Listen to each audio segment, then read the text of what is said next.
Hi friends, ನಮಸ್ತೆ. Hello, welcome to Lavanya lovelies channel. ತುಂಬ ದಿವಸ ಆಯಿತು ವೀಡಿಯೋಸ್ ಹಾಕಿಲ್ಲ. Welcome back. ಇವತ್ತು ರೊಟ್ಟಿ ಮಾಡ್ತಾಯಿದ್ದೆ, ನೆನೆಸ್ಕೊಂಡೆ. ಮೋಸ್ಟ್ಲಿ ಭಾಳ ರೊಟ್ಟಿ ವೀಡಿಯೋಸೇ ಇದ್ದಾವೆ, ಶಾರ್ಟ್ಸ್ ಇದ್ದಾವೆ ನನ್ನ ಹತ್ರ ಹಾಕಿರೋದು. ನೋಡಿ, ಇಷ್ಟೊಂದು ರೊಟ್ಟಿ ಮಾಡಿದ್ದೀನಿ.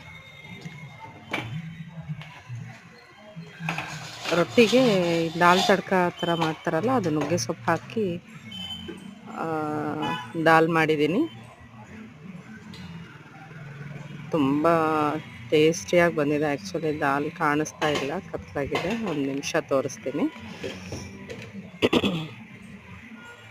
ಕೋಲ್ಡ್ ಆಗಿದೆ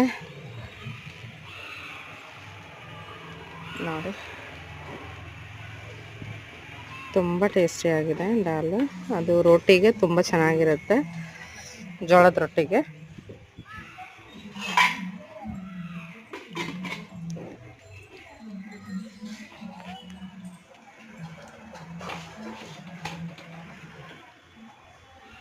ಫ್ರೆಂಡ್ಸ್, ಪ್ಲೀಸ್ ಸಬ್ಸ್ಕ್ರೈಬ್ ಮಾಡ್ಕೊಳ್ಳಿ ಚಾನಲ್, ವಿಡಿಯೋ ಲೈಕ್ ಮಾಡಿ.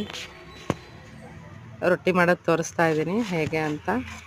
ಅಲ್ಲ, ಹೇಗೆ ಅಂದರೆ ಪ್ರಾಸೆಸ್ ಅಲ್ಲ, ಬಟ್ ನಾನು ಮಾಡೋದು ತೋರಿಸ್ತಾ ಇದ್ದೀನಿ ಅಷ್ಟೇ. ಮೋಸ್ಟ್ಲಿ ಎಲ್ಲರಿಗೂ ಗೊತ್ತಿರುತ್ತೆ ಈಗ ರೊಟ್ಟಿ ಹೇಗೆ ಮಾಡೋದು ಅಂತ. ನಾನು ಬಂದುಬಿಟ್ಟು ಬಿಸಿನೀರು ಹಾಕ್ಕೊಂಡು ಕಲಿಸ್ಕೊಂಡು ಗಟ್ಟಿಯಾಗೆ ಕಲಿಸ್ಕೊಂಡ್ಬಿಡ್ತೀನಿ, ಸೊ ದ್ಯಾಟ್ ತೀಡೋಕ್ಕೆ ಈಸಿ ಆಗುತ್ತೆ ರೊಟ್ಟಿ. ನಾನು ಮೊದಲು ತಡ್ತಾ ಇದ್ದೆ, ಈ ಮಧ್ಯೆ ಕೈ ನೋವು ಬರ್ತಾ ಇದೆ. ಸೊ